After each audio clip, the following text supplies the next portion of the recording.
picture of a puppy mill, one of the many that can be found all across the country. And if you thought that dog breeders really took care of their animals, you are in for a surprise. My name is Maria Martinez Avalia, and the purpose of my speech today is to inform you about the importance of adopting animals from animal shelters and not pet stores or from online. Adoption, one of the many things it does, is saving a life, and it also provides a companion who will always be there and who will be a better friend than most humans can ever be. And it also helps end the unethical reproduction of animals. Now, according to author Paul Solotaroff, dogs have been humans' most loyal companions for hundreds of years. So it is a responsibility for humans to care for animals because they've made it livable in this primal place. Dogs used to chase off bears and wolves while humans slept. They caught and retrieved the games that humans ate. They fed on the garbage that humans left behind. And right now, dogs are companions in over 60 million households. Now, according to author Candice Carney from the Center for Animal Welfare Science, there are many physical and psychological good things about dogs and their relationship with humans. They derive feelings of happiness and they help reduce experiences of stress, anxiety, and depression. And they also help reduce blood pressure and increase exercise for humans. Now, unfortunately, as estimated by the HSUS, roughly half of the 2 million dogs that are bred in puppy mills are sold in pet stores, and the other half are sold online or trafficked online. Now, most of the dogs at puppy mills, they suffer from skin infections, and they are in very poor conditions. They are fed maggot-infested foods. They live in confined chicken coops filled with their own waste. They receive no veterinary care, and they're not socialized, which leads to them acting in very disturbing and aggressive ways.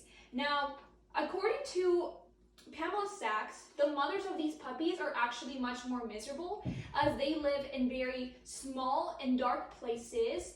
They are separated from their children when they're very, very young.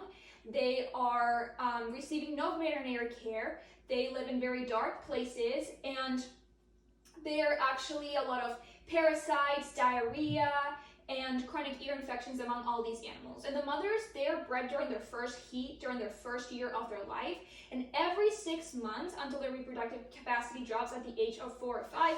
And unfortunately, once their reproductive capacity drops, they're either killed or abandoned. So now, let us talk about the best way to get an animal, and that is through adoption. So Gina Broughtley and Sakitra Retrodrem from the BMC Veterinary Medicine Research, they say that about the 6 to 8 million dogs that are brought to shelters, 3 to 4 million are euthanized, and that is due to overpopulation. So that is one of the reasons why adoption should be another option for people instead of adopting from an animal store, a pet store, or the internet. And overcrowding and overpopulation is actually due to not spaying and neutering animals and the reckless breeding habits here in the puppy mills, and also people buying these animals from pet stores and from the internet. So adoption is a very affordable way to save many lives, since you're saving the life of the animal that you're adopting, and then you're opening up shelter space for another animal that needs it. A good thing about shelters is that they're run by volunteers, meaning that they ensure that the animals are treated kindly, humanely, and with respect, since they love what they are doing. The thing with pets from pet stores and online is that according to research done by Jonas Dunner, there is a hypervalent of genetic disease among the dogs here. So the mutts that can be found from shelters are actually much, much healthier. So to summarize today, many people, they get dogs from pet stores or for online that ultimately come from puppy mills. And sometimes the mothers of these puppies never get to see sunlight. So having the opportunity to adopt and save the lives of many lovable and innocent beings is an amazing opportunity that more people should take advantage of. And maybe in the future, we will find more ways to save their lives. Thank you. Do you guys have any questions? No questions. I have a question. Do you yourself have any adopted animals that you've gotten from shelters? So we have 3 adopted animals from shelters here at home. One is from the Humane Society in Idaho.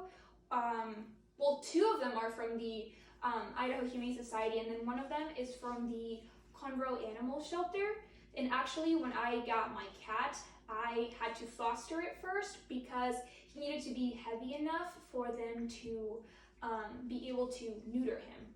So you cannot adopt an animal until they're not neutered. So if they're too young, they're not a specific weight, you have to foster them and then you have to adopt them, just to make sure, like I said, that overpopulation doesn't happen, because out of those 6 to 8 million animals that are brought into shelters, 3 to 4 million are euthanized, and 10 to 25% of those is due to the overpopulation.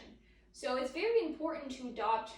All of our pets for our entire lives, they were all adopted. I think we only had one from a pet store because it was the last one. It was a black cat and no one wanted it, so that's why we adopted it. So is fostering very common? Is it recommended? It is very common. The thing with that is, if you can't keep an animal for a very long time, you can just keep it until it's a certain weight or until it gets adopted. And you can foster many animals at the same time. I've seen people who foster bunnies with dogs, with cats, and birds. So it's honestly just personal preference. Sometimes people, you just end up adopting the animal. I fostered it with the intention of adopting, but you can foster it and then be like, I want to keep it. So, yeah. Any more questions? No. Yes. Did you volunteer in your life or? I've been a volunteer for over 7 years. So in Idaho, I was a volunteer at the Animal Society Humane Society for about 6 years. And then here, I started volunteer at the shelter. It is very different here because you can only walk the dogs and play with the cats.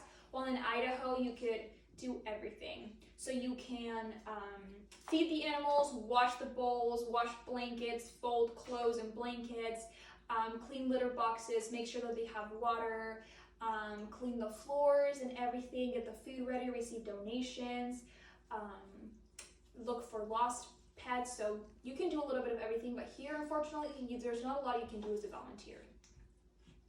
Yeah. And it's true, if you want, you can cook treats for the dogs? Yes, that's actually a volunteering thing that I'm doing for my leadership college. I'm gonna bake treats for the dogs because currently they're closed, so you can't go and volunteer like walking animals. So I'm gonna bake treats and bring them over, and that's a way of volunteering and helping out the dogs that are there. Thank you. All right, thank you.